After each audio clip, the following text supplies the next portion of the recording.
We do believe that Robert may be a victim of a tragic event.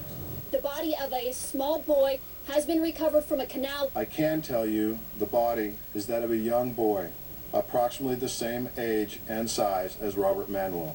We ask that you remember that there is an empty seat at our table. Please pray and continue to think about Robert, so we may bring him home so that we can share him with you. Robert's family, who has been incredibly strong throughout this ordeal, has been notified that a body has been found. I'm Jean Casares of the Legal Network in session in for Nancy Grace. We have more information coming in about this little body that was found floating in a canal. The officer of the coroner is reporting that the place of death at this point is unknown. That is very important information coming out of the office of the coroner. To Ray Giudice, defense attorney out of Atlanta. You know, Ray, it had been demonstrated earlier that there are more than 100 sexual offenders in the area of Boise, Idaho, where this little boy lived.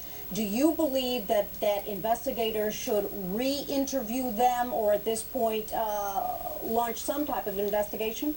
Gene, I agree with what Sue said earlier, but I think this investigation is going to work from the autopsy now backwards. As Sheba, the caller, said, if there is some sign of trauma or sexual assault on this young boy, it's going to bust this investigation wide open. They're going to be able to re-interview all those alleged sex offenders and family members, and I think that's the key to this, and I think that's why the prosecution and law enforcement used the language that they used today in this press conference. I agree.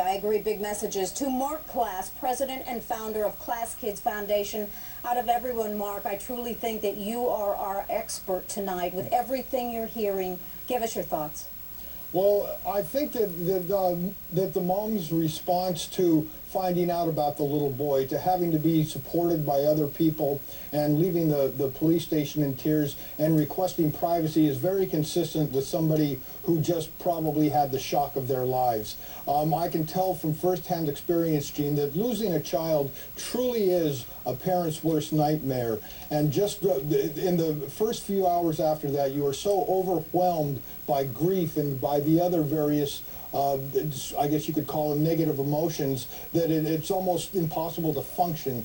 It's almost impossible to function. Well, it is very, very difficult. Very quickly, Alina in Iowa, your question, please. Yeah, I was kind of curious as to why he was allowed to be with his mother since she has a felony abuse charge against her. All right, that's a good question. She actually had visitation, and so she had a right to see her son.